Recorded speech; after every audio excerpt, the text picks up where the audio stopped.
Hi, it's nice to not see you today. I hope your day is going very well. My day is going very well because my friend Robin asked me if I would read this book, and I remembered loving this book, so I'm glad she helped me remember it.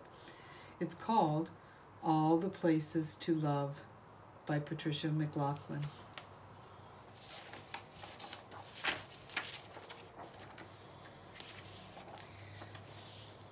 On the day I was born, my grandmother wrapped me in a blanket made from the wool of her sheep.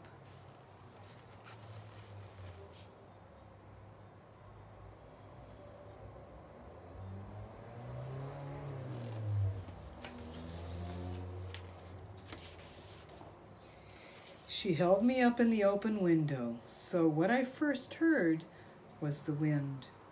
What I first saw were all the places to love. The valley, the river falling down over rocks, the hilltop where the blueberries grow.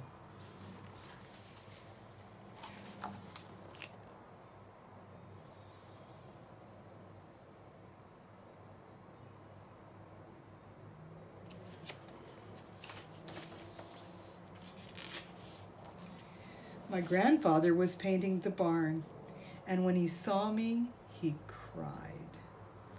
He carved my name, Eli, E-L-I, on a rafter beside his name and grandmother's name and the names of my papa and mama.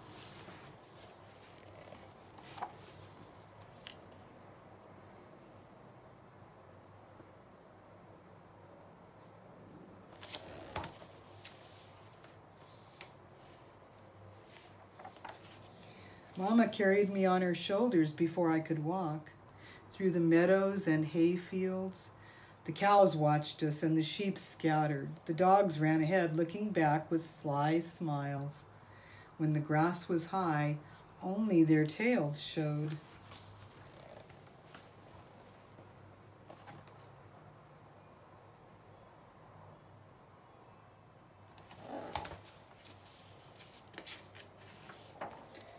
When I was older, Papa and I plowed the fields.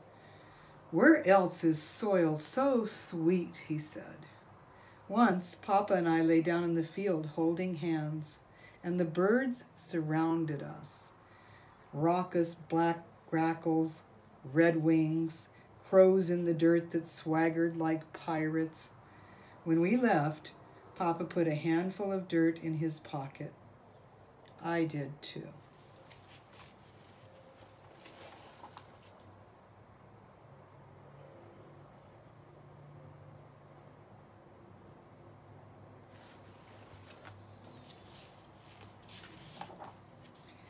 My grandmother loved the river best of all the places to love. That sound like a whisper, she said, gathering in pools where trout flashed like jewels in the sunlight. Grandmother sailed little bark boats downriver to me with messages. "I love you, Eli," one said.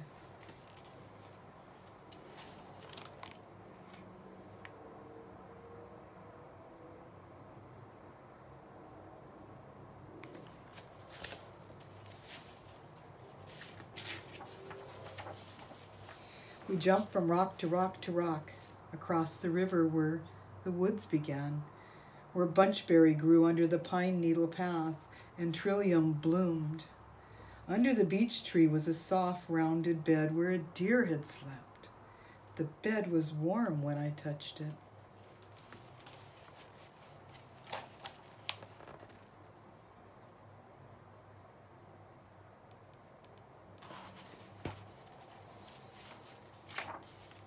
When spring rains came and the meadow turned to marsh, cattails stood like guards and killdeers called. Ducks nestled by marsh marigolds, and the old turtle, his shell all worn, no matter how slow, still surprised me.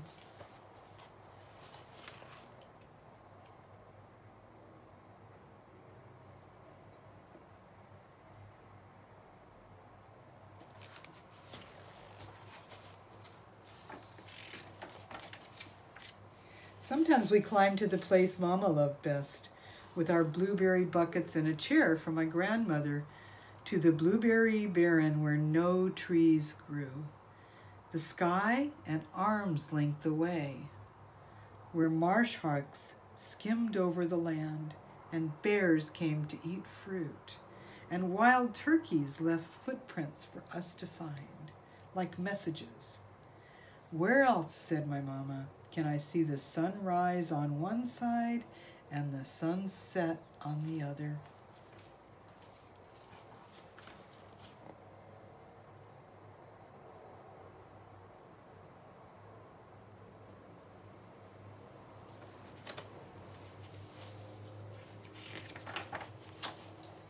My grandfather's barn is sweet-smelling and dark and cool. Leather harnesses hang like paintings against old wood, and hay dust floats like gold in the air. Grandfather once lived in the city, and once he lived by the sea, but the barn is the place he loves most. Where else, he says, can the soft sound of cows chewing make all the difference in the world?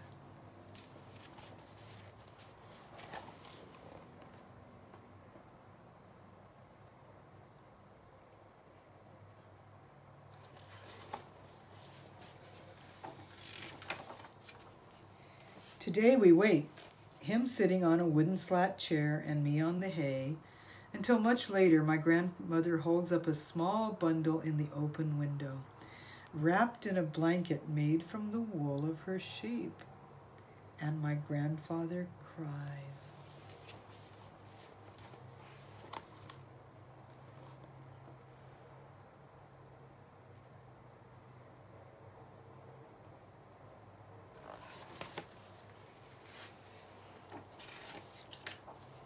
Together, we carve the name Sylvie in the rafter, beside the names of grandfather and grandmother, and my mama and papa and me. My sister is born.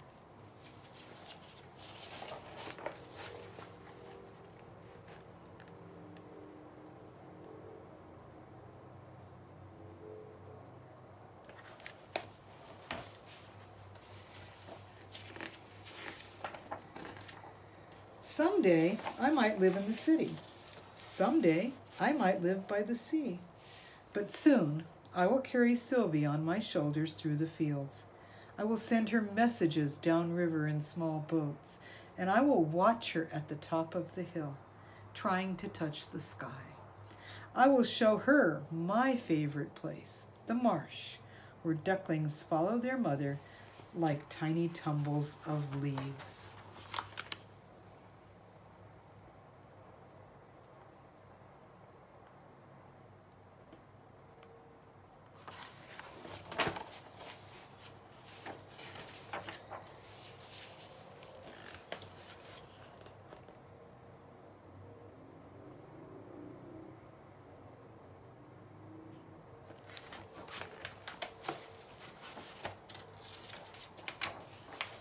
And all the places to love are here, I'll tell her, no matter where you may live.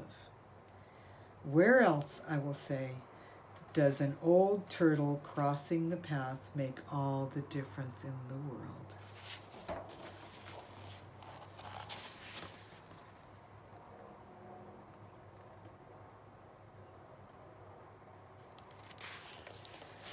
All the Places to Love by Patricia MacLachlan. What a beautiful story. I hope you liked it too and are thinking about all the places you love and all the people you love in those places. Thanks, Robin. I'll see you next time. Bye.